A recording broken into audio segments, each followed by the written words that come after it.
বুরুজ নাজিল করে আল্লাহ নবীর মাধ্যমে ঈমানদারদেরকে জানিয়ে দিচ্ছেন, পয়গম্বর আপনার দুনিয়ার মানুষদেরকে জানায় দেন, যারা ঈমানের ছায়াতলে আশ্রয় গ্রহণ করেছে, হাজার হাজার নির্যাতন আসার পরেও তারা যদি ঈমানের পথে অবিচল থাকতে পারে, আমি আল্লাহ তাদেরকে সান্ত্বনার বাণী শোনালাম এবং তাদের জন্য জান্নাতের সুসংবাদ দিলাম। আর একটু জোরে বলেন সুবহানাল্লাহ। আর যারা কাফের, বেঈমান, মুশরিক ঈমানদারদের উপরে জুলুম করছে, এরা যদি তওবা না করে এদের ধ্বংস অনিবার্য।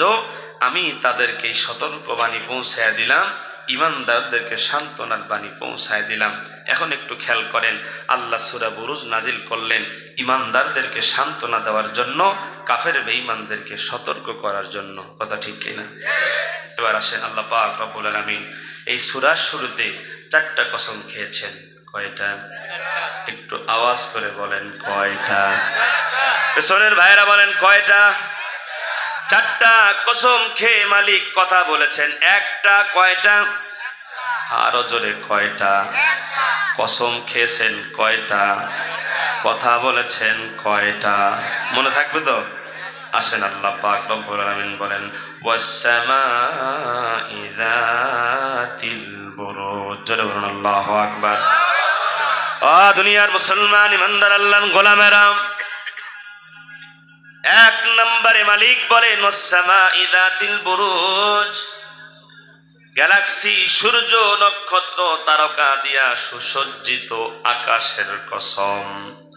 1 নম্বর হলো আকাশের কসম।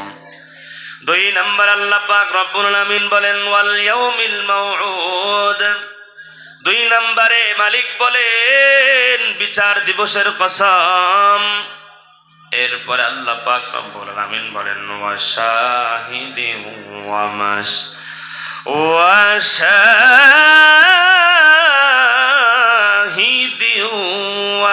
মাশহুদ। আল্লাহ পাক রব্বুল আলামিন বলেন শাহিদের কসম, মাশহুদের কসম। শাহেদের কসম মানে জুমার দিনের কসম, মাশহুদের কসম মানে মুফাসসিরিনে কেরাম বলেন আরাফার দিনের কসম। সচেতন জনতা আওয়াজ করে বলেন কসম হলো কয়টা? আপনারা কষ্ট পাইতেছেন? দুনিয়ার মুসলমান ইমানদার আল্লাহর গোলাম, আসুন 4টা কসম খাওয়ার পরে, 4টা কসম করার পরে মালিক বলেন কুতিলা আসহাবুল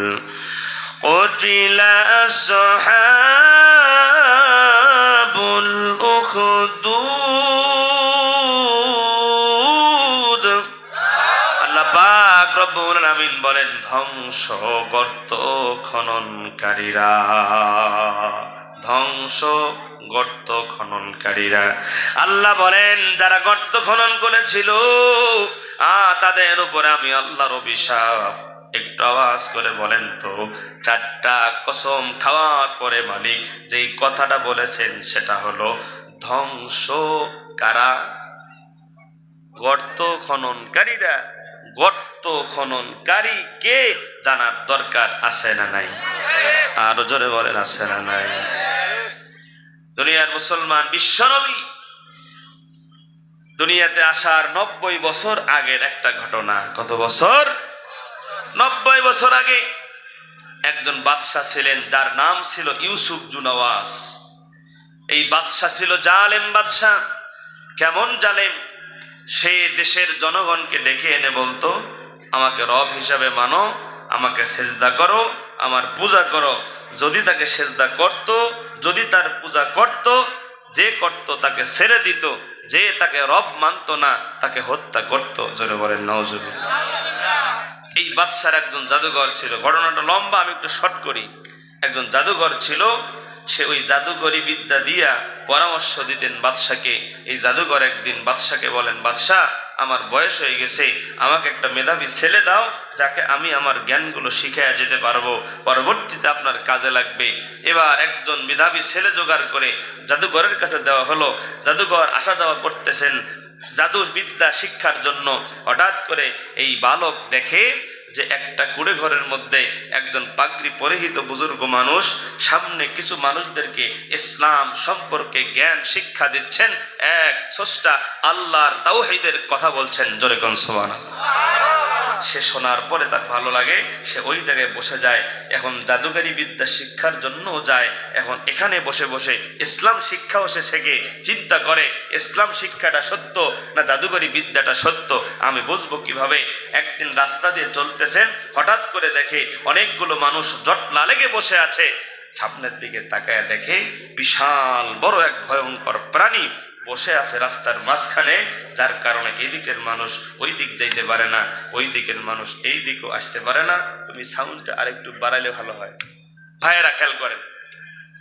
এখন সেই চিন্তা করতেছে যে এখন একটা সময় যে কোন শিক্ষাটা সত্য এটা যদি প্রমাণ করা যায় তাহলে আমি একটু চিন্তা মুক্ত হব।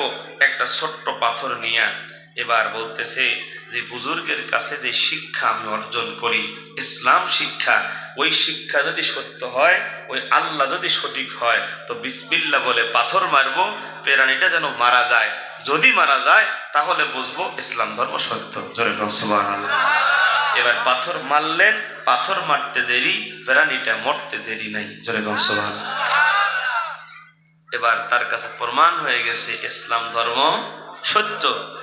এখন বলেন তো, আমি যদি এই জায়গায় একটা পাথর মারি একটা মুরগির উপরে, এদিক দিয়ে দৌড় দিছে, আমি একটা পাথর মারছি, আর মুরগিটা যদি মারা যায়, এই এলাকায় কি আমার মুরিদের অভাব হবে? বলবো হুজুর তো সাংঘাতিক হুজুর রে, কথা বলেন ঠিক। বালক যখন এই পাথর মাইরা প্রাণী মারছে, সাথে সাথে এক মুরব্বী মানুষ, তার অন্যরকম হয়। মুরব্বী মানুষ এটা হচ্ছে, বাবা আমার তো কুষ্ঠ রোগ কতদিন থেকে, একটু ফু দিয়ে দাও বাবা, যদি ভালো হয়। আল্লাহর কাছে দোয়া করছেন, ফু দিয়েছেন, সাথে সাথে কুষ্ঠরোগ ভালো হয়ে গেছে। আরো জোরে কোন সুবহানাল্লাহ। এবার একজন অন্ধ এসে বলে, বাবা আমার চোখে, আমি চোখে দীর্ঘদিন যাবৎ পর্যন্ত দেখি না, তুমি একটু আমার চোখে ফু দিয়ে দাও। এবার বালক চোখের মধ্যে ফু দিলেন, আমার আল্লাহ অন্ধ মানুষের চোখের আলো ফিরিয়ে দিলেন, জোরে কোন সুবহানাল্লাহ। এবার বালক এখান থেকে চলে গেলেন, বুজুর্গের কাছে গিয়ে সব ঘটনা বললেন। এবার বুজুর্গ বালককে ডেকে বলেন, বালক তুমি যেই আল্লাহর পরিচয় পেয়েছো, এখন তোমার এই ঘটনা ধামা চাপা থাকবে না, এটা এলাকা থেকে এলাকা খবর হয়ে যাবে। যে ঈমান তুমি পেয়েছো, যে ঈমান তুমি এনেছো, এখন মাত্র তোমার ঈমানের পরীক্ষা শুরু। তবে বাবারে তোমাকে একটা কথা বলি, খবরদার যত বিপদেই পড়ো না কেন, আমার নাম কখনো কারো কাছে তুমি বলবা না। দুনিয়ার মুসলমান এই বালকের খবর এক এলাকা থেকে অন্য এলাকায় ছড়িয়ে গেল।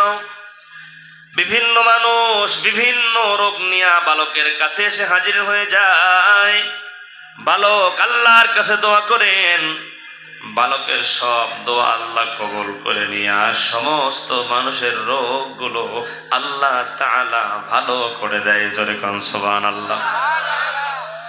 দুনিয়ার মুসলমান ইমানদার আল্লাহর গোলাম, ওই জালেম বাদশার একজন মন্ত্রী ছিল অন্ধ। ওই মন্ত্রীর কাছে একজন গিয়ে বলেন, মন্ত্রী আপনি কি খবর জানেন না? কি খবর? বলে একজন বালকের আবির্ভাব হয়েছে, যেই বালক অন্ধ মানুষের চোখের আলো ফিরিয়ে দেয়। কয় তাই নাকি? বলে হ্যাঁ।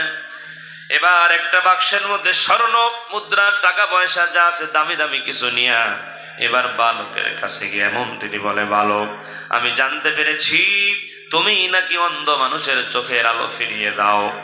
এবার বালক ডেকে বলেন, মন্ত্রী আপনার কাছে যে তথ্যটা গিয়েছে তথ্যটা সঠিক তথ্য নয়, কারণ আমি কারো চোখের আলো ফিরিয়ে দিতে পারি না। চোখের আলো যিনি ফিরিয়ে দেন তিনি হলেন আমার খোদা।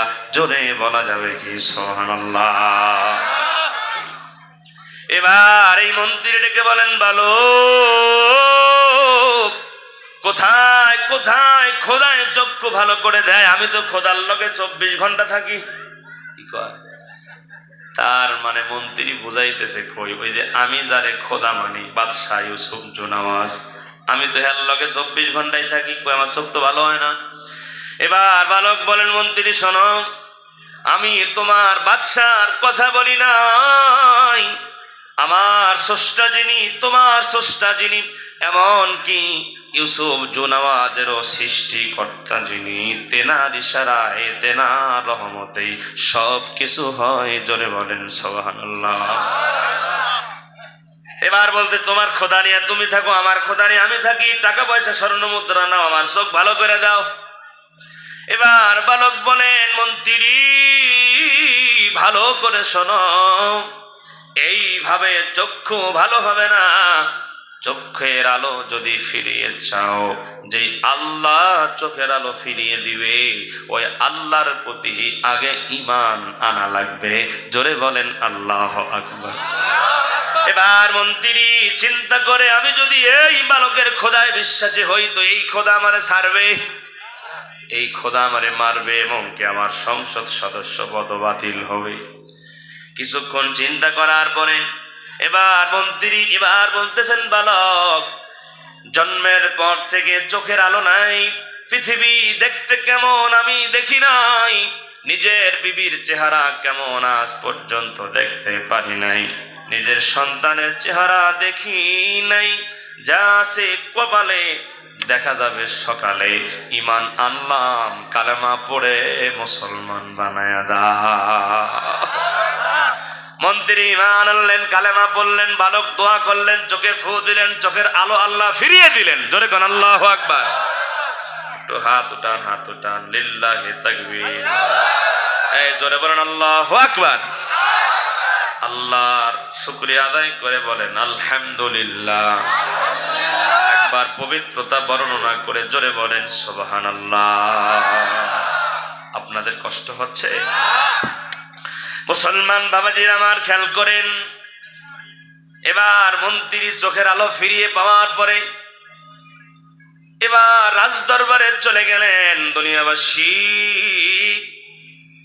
একজন অন্ধ মানুষের চলার গতি একরকম, আর একজন চক্ষুওয়ালার চলার গতি, তার রং ঢং আর এক রকম। কথা ঠিক কিনা?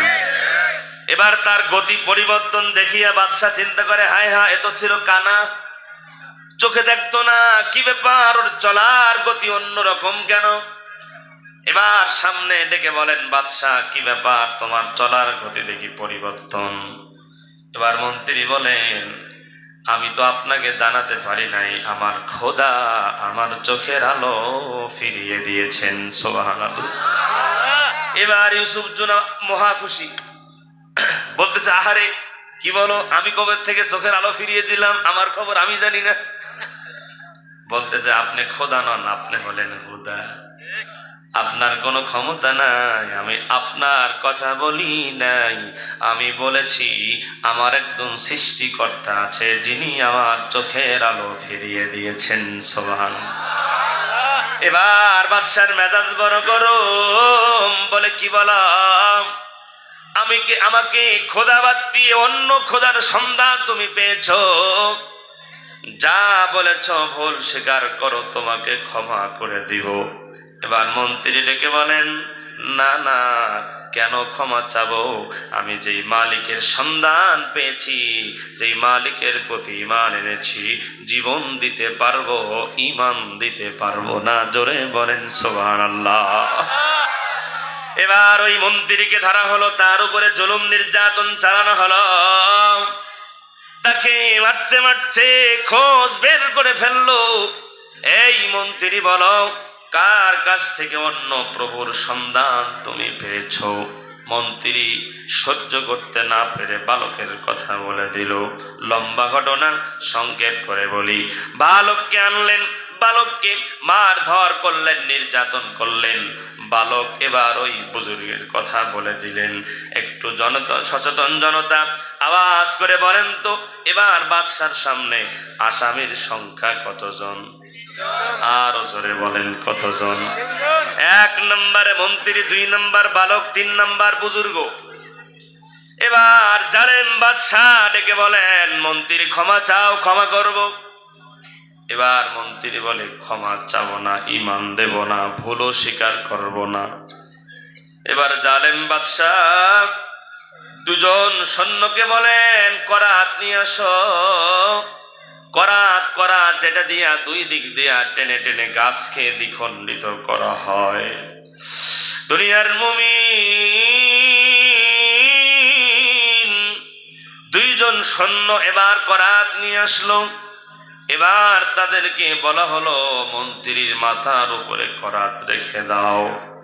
মাথার উপরে করাত রাখিয়া মন্ত্রীকে জালেম বাদশা বলে, ইমান সারো, ইমান সারো, ইমান যদি না সারো দ্বিখণ্ডিত করে হত্যা করব।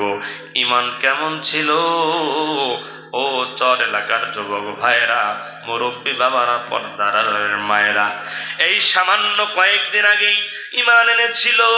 মন্ত্রী ডেকে বলেন, এরে জালেম বাদশা ভালো করে শোনো, তুমি দ্বিখণ্ডিত কেন? তুমি আমাকে গরুর গোস্তের মতো যদি পিস পিস করে ফালাও, যে আল্লাহকে পেয়েছি, ইমানের স্বাদ পেয়েছি, জীবন দিব কিন্তু ইমান দেব না। জোরে বলেন আল্লাহু আকবার। ভরা মজলিসের মধ্যে দ্বিখণ্ডিত করে মন্ত্রীকে হত্যা করে ফেললেন। এবার বুজুর্গকে ডেকে বলেন, এরে বুজুর্গ, বয়স হয়ে গেছে, কেন কেন জীবনটারে তুমি মৃত্যুর মুখে ঠেলে দিচ্ছ? ক্ষমা চেয়ে নাও, তোমাকেও মাফ করে দিব। বুজুর্গ বলেন, এতদিন পর্যন্ত আল্লাহকে ডেকেছি, আল্লাহর পথে মানুষদেরকে ডেকেছি, বয়স আর আছে কয়দিন, আমি ইমানের জন্য বাকি হায়াত দিতে পারবো, ইমান দিতে পারবো না। ভরা মজলিসে বুজুর্গেও কেউ দ্বিখণ্ডিত করে জালেম বাদশা হত্যা করে ফেললেন। দুনিয়ার মুসলমান এবার বালককে ডেকে বলেন, বালক, তোমাকে আমি জাদুবিদ্যা শিক্ষার জন্য নিযুক্ত করেছিলাম, আমার টাকা দিয়ে তোমাকে পড়ালেখার ব্যবস্থা করেছিলাম, আমার ভরণ, তোমার পরিবারের ভরণ পোষণের দায়িত্ব আমি নিয়েছিলাম।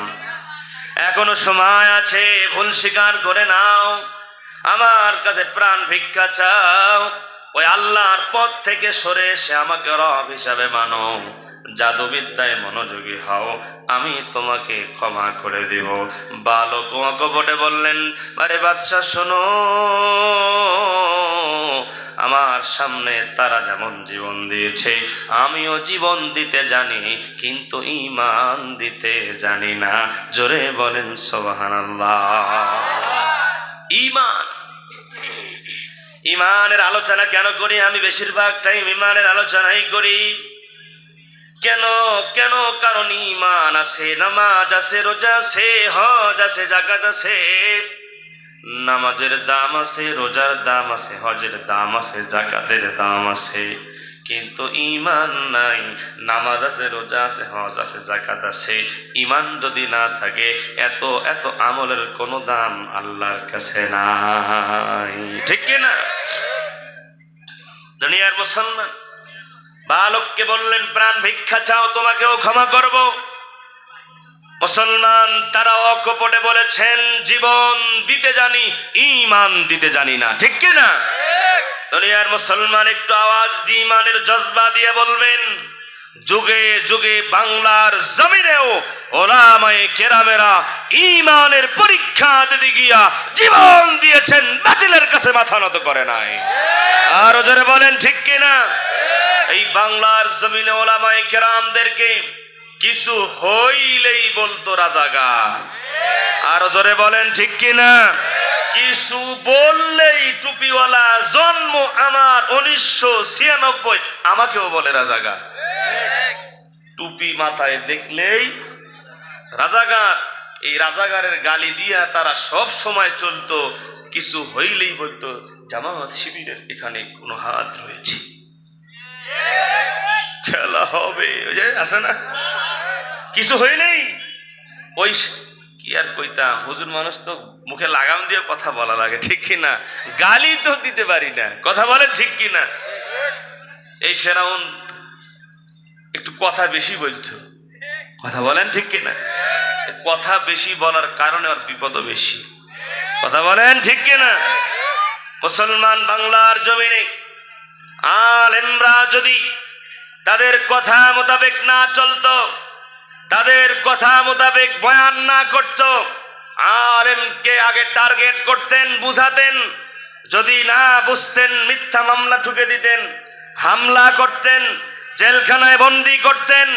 মুসলমান বাবারা, এই বাংলাদেশেই রাজাগারের তকমা লাগিয়ে আল্লামা দেলোয়ার হোসেন সাঈদীকে 13টা বছর জালেমের বাচ্চারা কারাবন্দি করে রেখে কোরআনের পাখিকে জালেমের বাচ্চারা বিচারের নামে হত্যা করেছে, ঠিক কিনা? মতিউর রহমান নিজামীকে ফাঁসির কাস্টে ঝুলিয়ে মেরেছে, কাদের মোল্লাকে ফাঁসির কাস্টে ঝুলিয়ে মেরেছে। দুনিয়ার মুসলমান কান খাড়া করে শুনেন, তাদেরকেও ফাঁসির কাস্টে ঝোলানোর আগে জালেমের বাচ্চারা বলেছিল রাষ্ট্রপতির কাছে যদি ক্ষমা চাও প্রাণ ভিক্ষা দেওয়া হবে।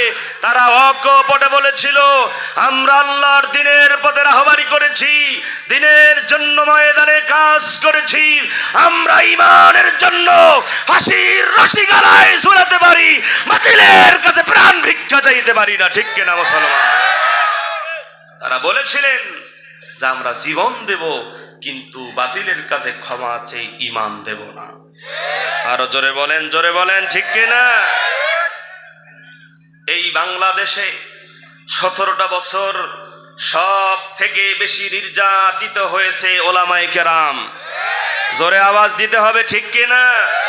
দুনিয়ার মুসলমান, আল্লাহ পাক রব্বুল আলামিন এমন ধরা ধরছেন কি এর 41 সাল 24-এ বোল্ড আউট। কথা বলেন, ঠিক কিনা? মুসলমান বাবাজিরা, এই আওয়ামী লীগ সরকার এরা ইসলামের চূড়ান্ত দুশ্মন ছিল। আরো জোরে বলেন, ঠিক কিনা? এরা স্বাধীনতার দুশ্মন ছিল, এরা দেশের সম্পদ লুট করে সুইস ব্যাংকে জমা করেছিল, ঠিক কিনা মুসলমান?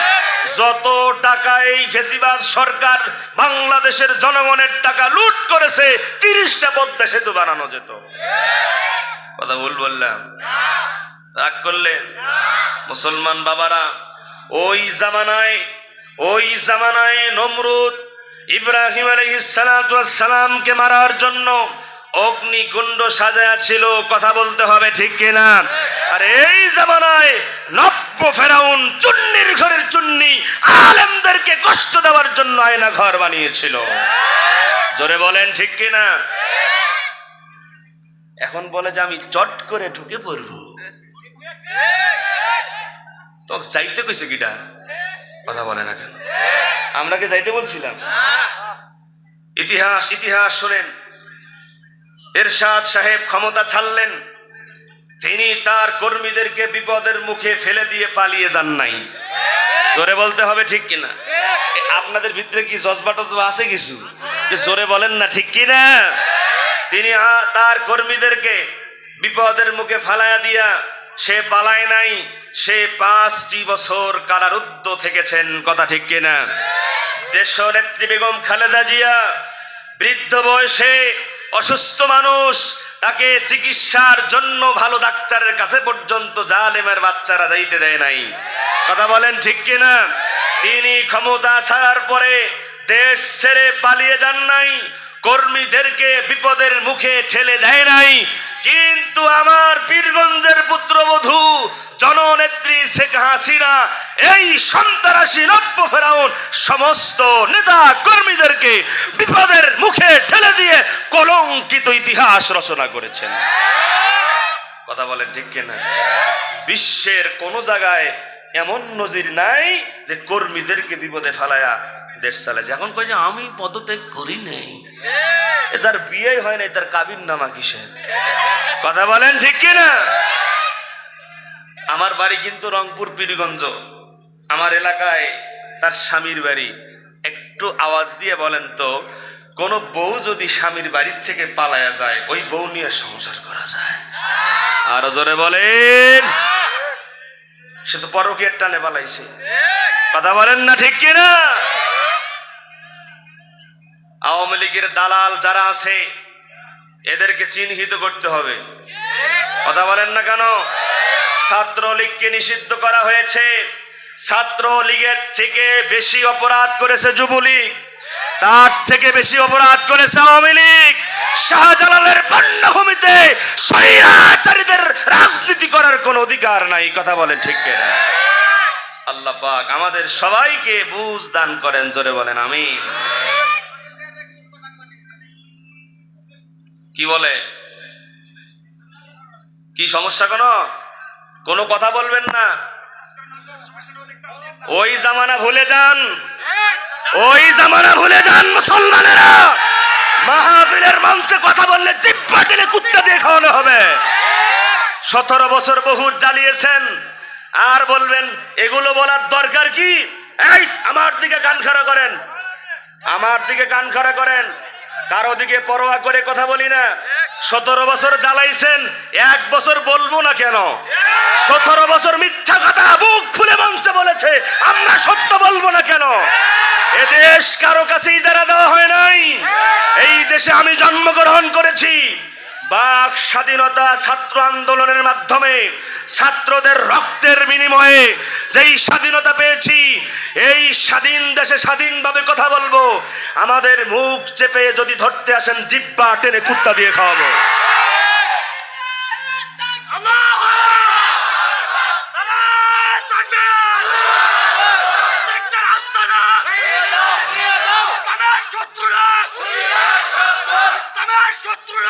শুনেন,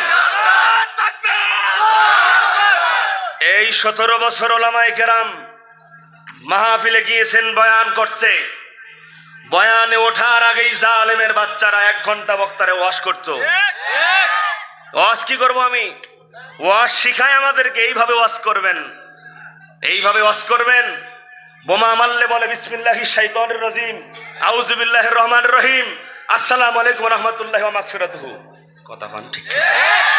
বোমা মারলে বিসমিল্লাহ বলতে পারো না, আলেমদেরকে বয়ান শিখাতে আসো, ওই দিন ভুলে যেতে হবে, ঠিক কিনা?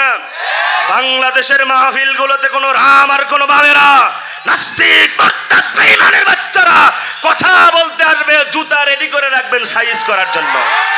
এখন শুধু বয়ান শুনতে আসলে হবে না, এবার বেঈমান রাম বামদের সাইজ করার জন্য রেডি থাকা লাগবে।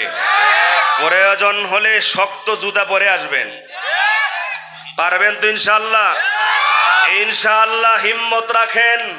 সামনে এক বিপ্লব আসতেছে, এই বিপ্লব ঠেকানোর ক্ষমতা কোনো রাম বামের হবে না। বাংলার জমিনে টুপিওয়ালারা যদি এক হয়ে যায়, নারায়ে তাকবীর স্লোগান দিতে হবে না। আমরা থুতু মারলে রাম আর বামের বঙ্গোপসাগরে ভেসে যাব।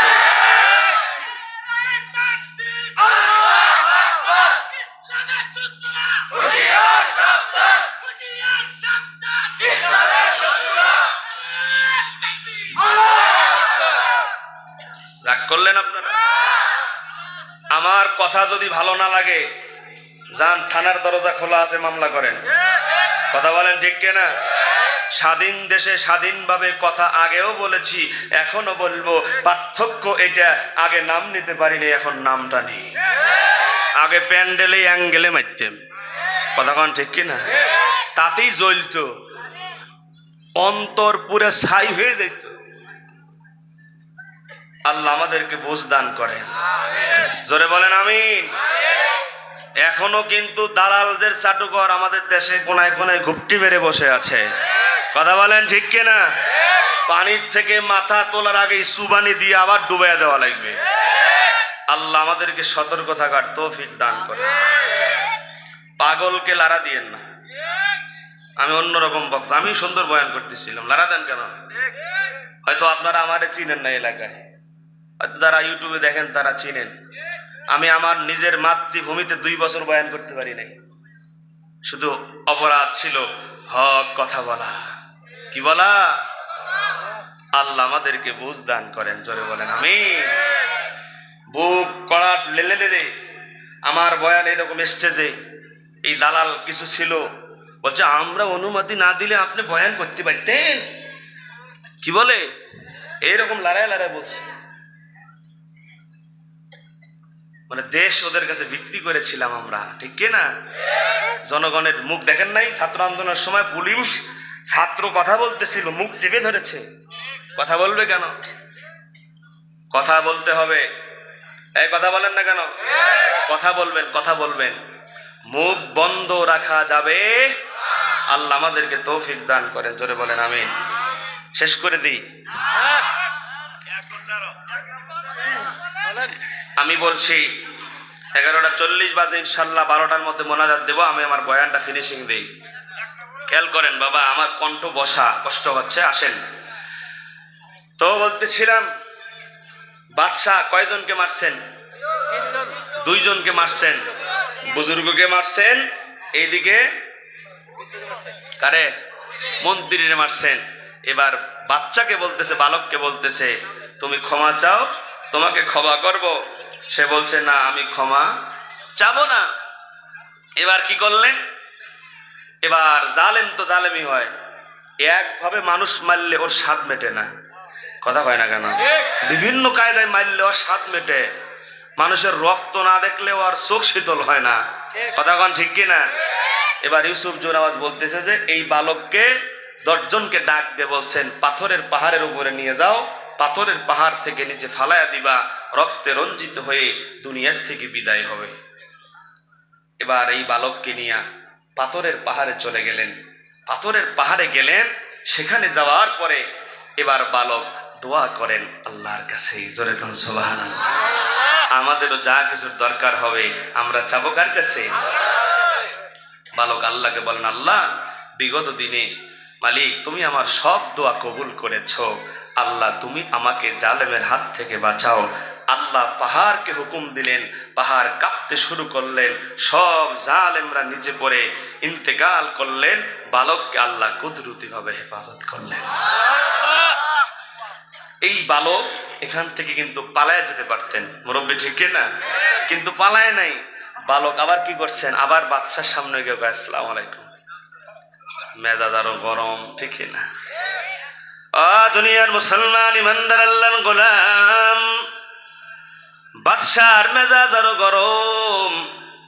এবার বাদশাহ বলেন, কি ব্যাপার রে বালক, তোরে মারার জন্য সৈন্য পাঠালাম, সৈন্যরা কোথায়, তুই ফিরে আসলি কেমনে? এবার বালক বলেন, বাদশাহ আমি যে আল্লাহরে ডাকি, আমি যে আল্লাহর ইবাদত করি, ওই আল্লাহ আমারে বাঁচিয়েছেন, আর তোমার সৈন্যরা পাহাড় থেকে পড়ে সব দুনিয়ার থেকে বিদায় হয়ে গেছে। জোরে বলেন আল্লাহু আকবার। দুনিয়ার মুসলমান ইমানদার আল্লাহর গোলামেরা, এবার জালেম আরো 10 জনকে ডাক দিয়ে বলে, আমার নৌবাহিনীর লোকেরা, তোমরা কোথায়? 5টা স্পিড বোট নাও, স্টিমার নৌকা নিয়া এই বালকরে নিয়া সমুদ্রের মাঝখানে চলে যাও। কোথায় যাবে? সমুদ্রের মাঝখানে গিয়া ঢেউয়ের মধ্যে তাকে ফালাইয়া দিবা, সে যেন সেখান থেকে ফিরে আসতে না পারে। ওরে দুনিয়ার মুমিন, এবার এবার এবার বালককে নিয়ে সমুদ্রের মাঝখানে যখন চলে গেলেন, সমুদ্রের মাঝখানে যাওয়ার পরে এবার আবার বালক আল্লাহর কাছে দোয়া করলেন। আল্লাহ পাক রব্বুল আলামিন আবারও বালকের দোয়া কবুল করলেন। জোরে বলা যাবে কি সুবহানাল্লাহ। দুনিয়ার মুমিন মুসলমান, এবার ঢেউয়ের কবলে সবাইকে আল্লাহ ফালায়া, নৌকাও ডুবে গেল, বোটও ডুবে গেল, পানির মধ্যে চুবানি খায়া সমস্ত বেঈমানের বাচ্চারা মারা গেল। আর আমার আল্লাহ এই বালককে কুদরতি ভাবে সমুদ্রের তীরে পৌঁছায়া দিলেন। সুবহানাল্লাহ। দুনিয়ার মুসলমান ইমানদার আল্লাহর গোলাম, আবার এই বালক আবার বাদশার কাছে গিয়ে বলেন, আসসালামু আলাইকুম। আবার কি বলছেন? মেজাজ আরো গরম। কি ব্যাপার? এরে বালক, কেমনে মারলে তুই মরবি? আমার সৈন্যরা কোথায়? ডাক দিয়ে বলে, বাদশারে, আমার আল্লাহ তোমার সৈন্যদেরকে আবারও শেষ করেছে, আর আমার আল্লাহ আমারে বাঁচাইয়া দিয়েছে। দুনিয়ার মুসলমান ইমানদার আল্লাহর গোলামেরা খেয়াল করেন। এবার এবার এবার বাদশাহ বলেন, অনেক কৌশল করলাম, কিন্তু বালক তোরে মারতে পারি না। কিভাবে মারলে তোরে মারা যাবে? বালক এবার বলেন, বাদশাহ তোমার বুদ্ধি দিয়া কিয়ামত পর্যন্ত তুমি যদি চেষ্টা করো, আমি বালকরে মারতে পারবা না। আমাকে যদি মারতে হয় তো আমার বুদ্ধি দিয়েই মারা লাগবে। জোরে কন্যা আল্লাহু আকবার। দুনিয়ার মুসলমান ইমানদার আল্লাহর গোলাম। এবার বাদশা বলেন কি বুদ্ধি, তাড়াতাড়ি বলো, কারণ তোমারে মারা লাগবে, আমার খোদায়িত্ব চলে যায়, রাজত্ব চলে যায়। কথা ঠিক কিনা বলেন? কারণ যখনই কেউ কোনো সরকারের বিরুদ্ধে সত্য কথা উন্মোচন করার জন্য দাঁড়ায়, তাকে বিভিন্ন রকম ভাবে ওর মাথা দমানোর জন্য ফেরাউনের দলেরা চেষ্টা করে, কি করে না? আল্লাহ মামুনুল হক বলিষ্ঠ কণ্ঠে ময়দানে কথা বলেছিলেন, এমন ভাবে নারী কেলেঙ্কারিতে ফাঁসায়া জেলখানায় ঢুকায়া দিলেন। আরো জোরে বলেন ঠিক কিনা? দুনিয়ার মুসলমান লম্বা হয়ে যায়, খেয়াল করেন। এবার এবার এবার বালক বলেন, তুমি আমার বুদ্ধিতে আমারে মারা লাগবে, তোমার বুদ্ধিতে মারতে পারবা না। এই বালক, বলো বলো কি বুদ্ধি দিয়া তোমারে মারবো? বালক বলেন যে আমি একটা কথা বলবো, ওই কথা অনুযায়ী আপনারে কাজ করা লাগবে। এবার বাদশা বলেন, বলো তোমার কি কথা? বললেন তো এবার রাজ্যের মধ্যে এলান করে দেন, অমুক ময়দানে দেশের সমস্ত জনগণ হাজির হওয়া লাগবে। যেইভাবে সমস্ত জনগণ হাজির হবে সেইভাবে আহ্বান করেন। এবার সুন্দরভাবে এলান করলেন, অমুক দিন ময়দানে সমস্ত দেশের জনগণকে রাজার পক্ষ থেকে, বাদশার পক্ষ থেকে, সরকারের পক্ষ থেকে আহ্বান করা হলো। যদি না সে ঘরের সন্ধান করে, যদি ঘরে পাওয়া যায় গুলি করে মারা হবে। বলেন তো কেউ থাকবে নাকি? সব ময়দানে হাজির হয়ে গেছে। এবার ময়দানে যখন হাজির হয়ে গেল, ওই সময় দেশের ওই রাজ্যের জনগণের সংখ্যা ছিল 25,000। জোরে বলেন কত হাজার? বানানো ঘটনা নয়, বাড়িতে গিয়ে সূরা বুরুজের তাফসীর খুলবেন, সমস্ত হাদিসের কিতাবে এই ঘটনা মজুদ আছে। দুনিয়ার মুসলমান বাবাজির আমার, ময়দানে 25,000 জনগণ যখন জমায়েত হয়ে গেছে, এবার বাদশাহ বলেন, বালক বলো এখন কি করব? বালক ডেকে বলেন, বাদশাহ এবার তুমি আমাকে রশির মধ্যে বেঁধে আমাকে লটকায়া দাঁড় করাও, পাহাড়ের সাথে টেক লাগাও। টেক লাগালেন, দাঁড় করাইয়া দিলেন উঁচু করিয়া বাঁশের লগে। এবার বলতেছেন, বাদশাহ শোনো, আমাকে যে তুমি মারবা, একটা তীর নিবা, ওই তীরটা আমার দিকে তাক করে মারবা। তীর মারার সময় আমি একটা মন্ত্র বলবো, আমি একটা দোয়া বলবো, ওই মন্ত্র বলে আমার দিকে তীর নিক্ষেপ করবা। তবে শর্ত হলো, যেই মন্ত্র তুমি পড়বা, এই মন্ত্রটা 25,000 জনগণের কান পর্যন্ত পৌঁছা লাগবে। জোরে বলা যাবে আল্লাহু আকবার, আর জোরে আল্লাহু আকবার। দুনিয়ার মুসলমান বাদশা তীর হাতে নিলেন। এবার বালক দোয়া শিখায় দিলেন, বিসমিল্লাহি রব্বিল গুলাম। এই দোয়ার অর্থ কি? দুনিয়ার মুসলমান বাবাজির আমার, দোয়ার অর্থ হইল রবে, এই বালকের যে রব আছে ওই রবের নামে তীর মারলাম। জোরে বলেন আল্লাহু আকবার। এবার বাদশাহ এই মন্ত্র পড়িয়া এবার বালকের দিকে তীর মারলেন। তীর বুকের মধ্যে লাগলেন, বুক ছিদ্র হয়ে তীর ঢুকে গেলেন। বালক দুনিয়ার জমিন থেকে বিদায় হয়ে গেলেন। এবার ময়দানের মধ্যে কানা খোঁজা শুরু হয়ে গেল। কি ব্যাপার, কি ব্যাপার? বাদশাহ এতদিন পর্যন্ত বিভিন্ন পন্থা অবলম্বন করিয়া বালককে মারতে পারে নাই। বালক এমন কি মন্ত্র শিখাইয়া দিল, বালকের শিখানো মন্ত্র দিয়া বালকরে মারা সম্ভব হলো, মন্ত্রীর বুদ্ধি দিয়া বালকরে মারা সম্ভব হয় নাই। এবার তারা খুঁজে বের করলেন কি সেই দোয়া, কি সেই মন্ত্র। তারা বুঝে ফেললেন যে এই বালক যেই রবের কথা বলতেন ওই রবের নাম নিচে বিধায় মারা সম্ভব হয়েছে, আর আগে ওই রবের নাম নিয়ে মারে নাই বিধায় মারা সম্ভব হয় নাই। এই বালক জীবন দিয়ে আমাদেরকে একটা মেসেজ দিয়ে গেছে যে ইউসুফ জুনাওয়াজ আসল খোদা নয়। সে যদি আসল খোদা হতো আমাকে মারতে পারত, আর আসল খোদা তিনি, যেই খোদার নামে, যেই সৃষ্টিকর্তার নামে আমাকে তীর মেরে মারা সম্ভব হয়েছে, ওই খোদাই হলো আসল খোদা। একসঙ্গে ময়দানের মধ্যে 25,000 মানুষের মধ্যে 20,000 কালেমা পড়ে মুসলমান হয়ে যায়। লিল্লাহি তাকবীর। বাদশার মেজাজ গরম হয়ে গেল। কি ব্যাপার, মারলাম কয়জন? 3 জন। কয়জন? মারলাম তিনজনার জীবনের বিনিময়ে মুসলমানের সংখ্যা দাঁড়ালো 20,000। দুনিয়ার মুমিনেরা লম্বা করব না, খেয়াল করেন বন্ধুরা আমার। এবার ইউসুফ জুনাওয়াজ মন্ত্রীদেরকে ডেকে বলেন, আমার মাথা ঠিক নাই রে, আমার মেজাজ বড় গরম, গর্ত খনন করো, গর্তের মধ্যে আগুন জ্বালাও, গর্ত খনন করো, গর্ত খনন করো। কি খনন করো? আল্লাহ পাক সূরা বুরুজে কসম করেছেন কয়টা? বলেন কয়টা? ওয়াস-সামা'i যাতিল বুরুজ, আসমানের কসম, ওয়াল ইয়াউমিল মাউউদ, বিচার দিবসের কসম, ওয়া শাহিদিন ওয়া মাশহুদ, শাহিদের কসম, মাশহুদের কসম, কুতিলা আসহাবুল উখদুদ। আল্লাহ বলছেন ধ্বংস গর্ত খননকারীরা। ঠিক কিনা বলেন? এরা দুনিয়ার মুসলমান বন্ধুরা আমার, গর্ত খনন করতে যখন বললেন, মন্ত্রীরা বলে গর্ত তো খনন করব, ঠিক আছে, মারবেন কতজন রে? বলে 20,000 রে মারব। 20,000 রে মারবেন তো দেশের জনগণের সংখ্যা থাকবে কত? কয় যা থাকে থাক, জনগণ দরকার নাই, আমার খোদাইত্ব লাগবে, আমার সিয়াল লাগবে।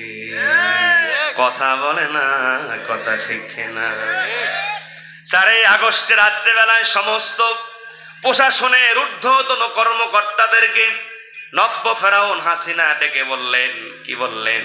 যে যত বল প্রয়োগ করা লাগে করো, যত গুলি মারা লাগে মারো, যত ছাত্র জনতা হত্যা করা লাগে করো, জনগণ দরকার নাই, আমার সিয়াল লাগবে, ক্ষমতা লাগবে।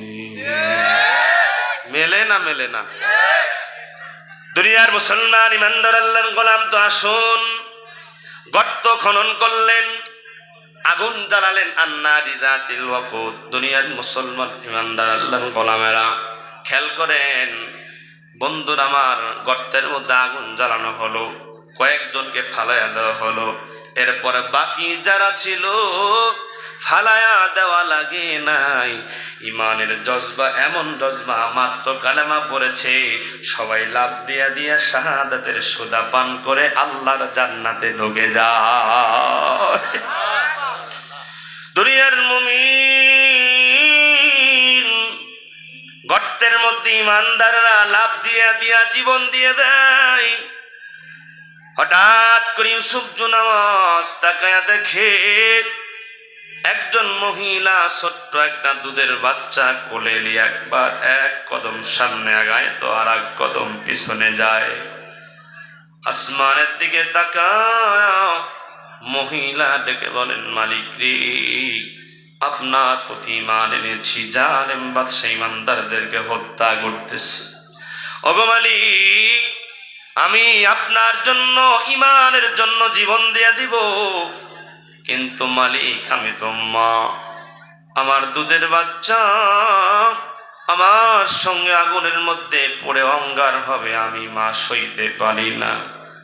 দুনিয়ার মুমিন ইউসুফ জুনাওয়াজ মনে করেছিলেন যে এই মহিলা মনে হয় ঈমানের জন্য জীবন দেবে না, মনে হয় সে আমাকে রব হিসাবে মানবে। কথা কোন ঠিক না?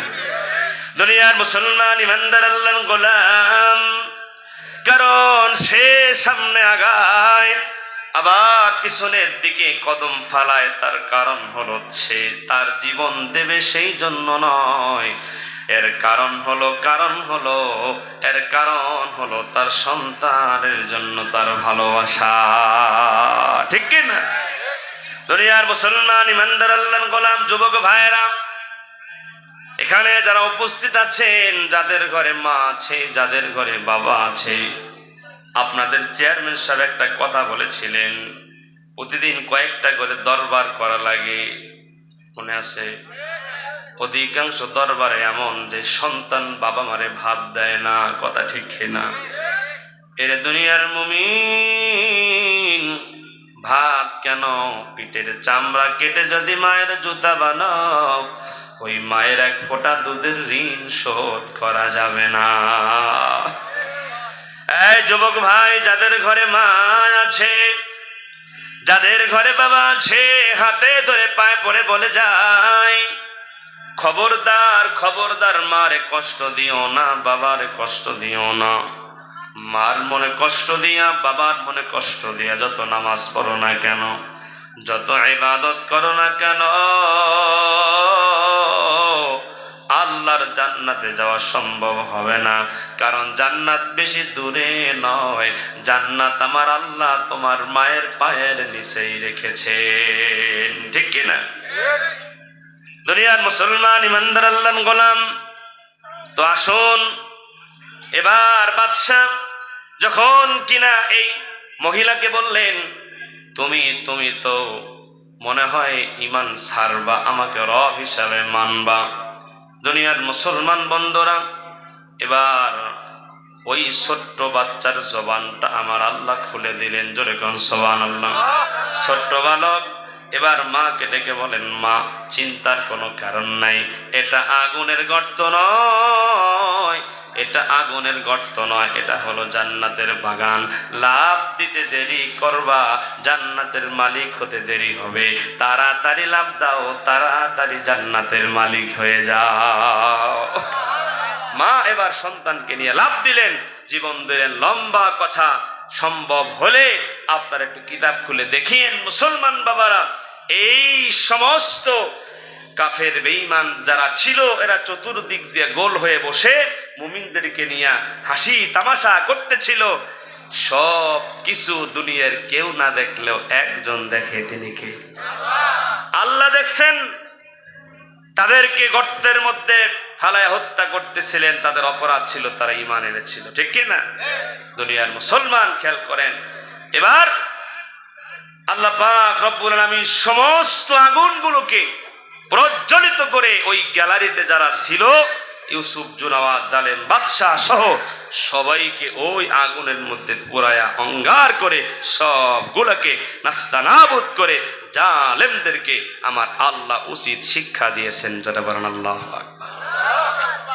দুনিয়ার মুসলমান ঈমানের পথে অবিচল থাকতে হবে ইনশাআল্লাহ। আসেন আমি আমার আলোচনা শেষ করছি। প্রথমে মা বোনদের উদ্দেশ্যে দুটো আমলের কথা বলেছি। একটা পর্দা করে চলবে, আর একটা নবীজির দেখানো পথে জীবন পরিচালনা করবে। কথা ঠিক কিনা? আর আমরা আমাদের মায়েদেরকে, আমাদের বোনদেরকে, আমাদের স্ত্রীদেরকে, আমাদের মায়েদেরকে আমরা পর্দাতে রাখার চেষ্টা করবো ইনশাআল্লাহ। 5 ওয়াক্ত নামাজ পড়বো, নবীজির সুন্নাত দ্বারা জীবন সাজাবো। আল্লাহ আমাদের তৌফিক দান করেন। জোরে বলেন আমিন। ও আখির দাওয়ানা আলহামদুলিল্লাহি রাব্বিল আলামিন। আলহামদুলিল্লাহি রাব্বিল আলামিন। রব্বানা